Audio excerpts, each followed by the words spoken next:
clear about the geography everywhere. Because, you know, but whenever we go somewhere, they give us a ticket, we go to there. We land up wherever we are. There's always Rotarians who are always kind, always nice. They take us, we go to the club meeting, talk, and we come back. So that's it. And meet people, of course, and the Rotarians everywhere are the same. They're all very nice. They're very nice. They're really, you know, they're just happy to see, meet with the president, whoever he may happen to be, and they talk about their work.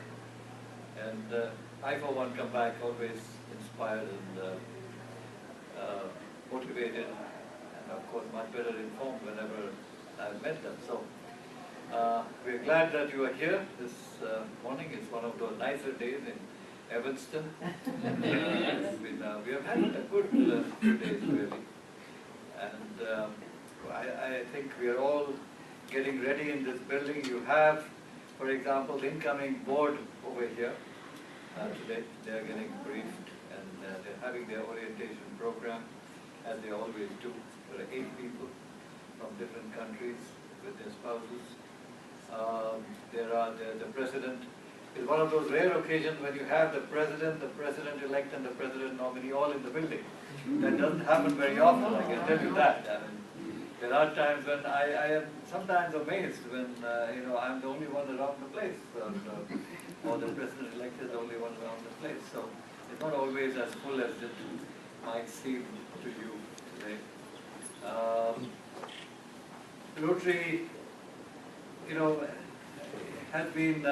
What shall I say? I mean, these are exciting times in Rotary, and I think a lot is happening. We're on the verge of finishing polio eradication. I think next month I'm back in India to celebrate 1 year without polio.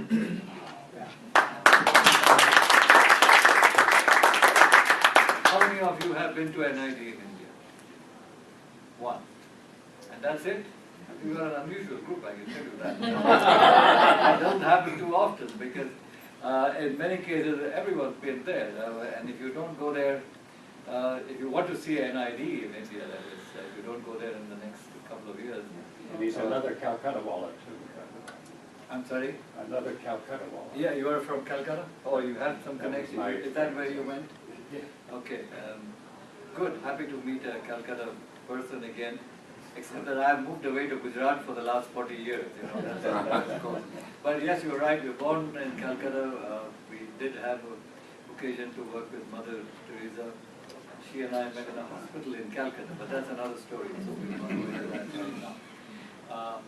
But India is almost done with polio eradication, and Nigeria, Pakistan, and Afghanistan still on our way. You know, we have to see that it is done. We do have periodic outbursts in different places. Angola, for example, last year. But I think those are controllable. These are not difficult things. When you hear about them, yes, you have. Even China got a polio case last year, after all these years. And why? Somebody from Pakistan had gone and carried it with them in China. So the intensive, massive, you know, immunization drives go on, and mop-ups, as we call them, and then they are done. I think polio is really on its way out. And as General Secretary John Hugo and I were discussing in the last couple of hours, you know, I think the Rotary world is ready for what next after polio. And I think it has to come from all of you who are there, the grassroots, Rotarians. You have to decide the way that we want to go. Currently, issues with water, clean, safe, available, water, AIDS prevention, literacy, and literacy is probably a far bigger issue in the United States than you think it is. I can tell you that.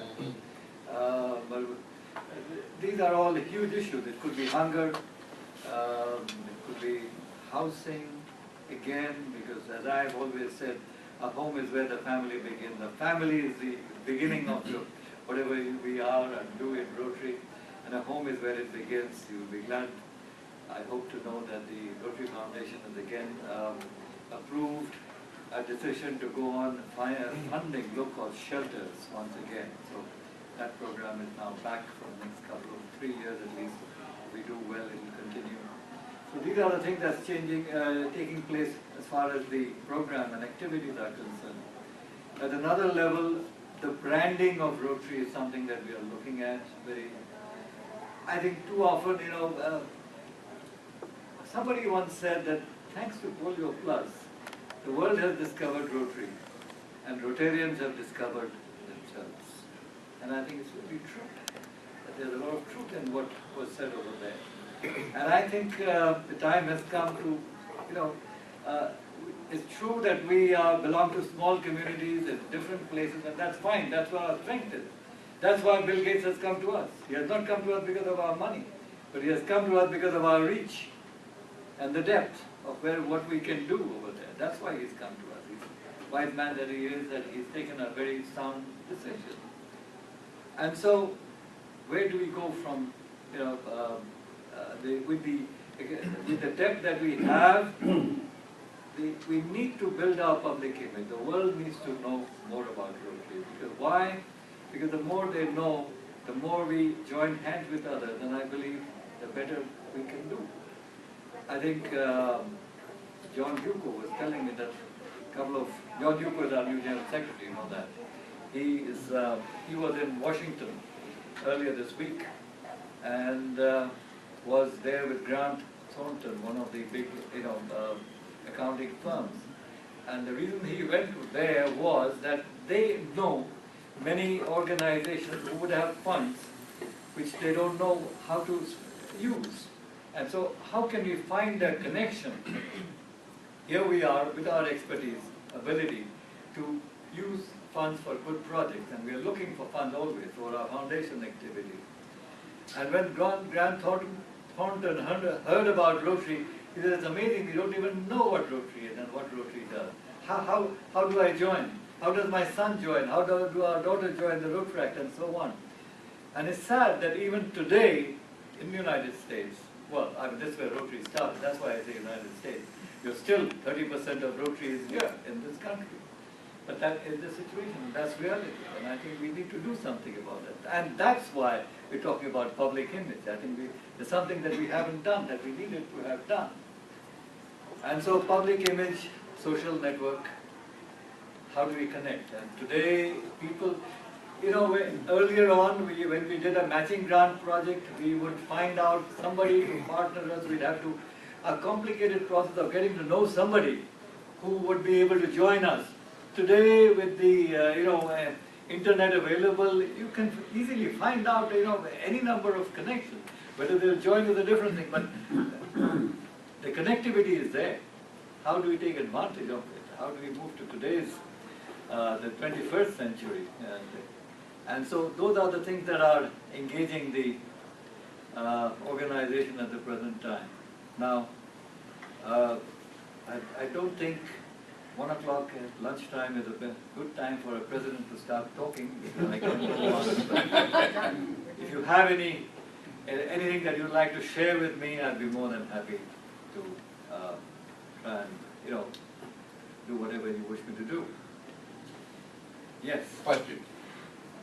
We're doing a great job in polio eradication. In our club, one of our members' husband had polio. Okay. He was in Appleton, Wisconsin, or in Okay. up in Appleton. He has come and talked to us on post-polio syndrome. Yes. Of the people that have had polio, all of a sudden, after years of remission, it starts to come back. Are we focused, or are we going to focus on doing anything that?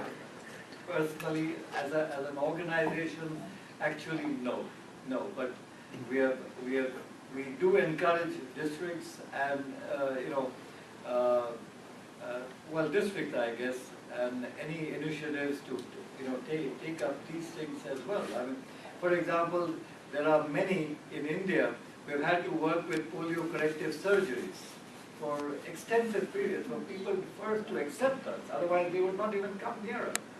And they would not get any vaccine doses. I have met, Muslim women covered in their burqas, as they call them, and carrying a child, and I would go to her and come, bring your child, and she said, don't come near us, don't touch us. That's happened. Today it's all changed, all right, because the Muslim clergy and others, they themselves are giving the drops to the children, so the whole thing has changed over there. And I think these are some of the things that we need to follow up with, whatever is. Not every area will have the necessity to do with, to follow up on the post-polio syndrome that you do. If it fits, meets your needs and areas, certainly. If it is a big enough issue, I can't say it has come for a consideration in depth among the trustees so far, from what I know.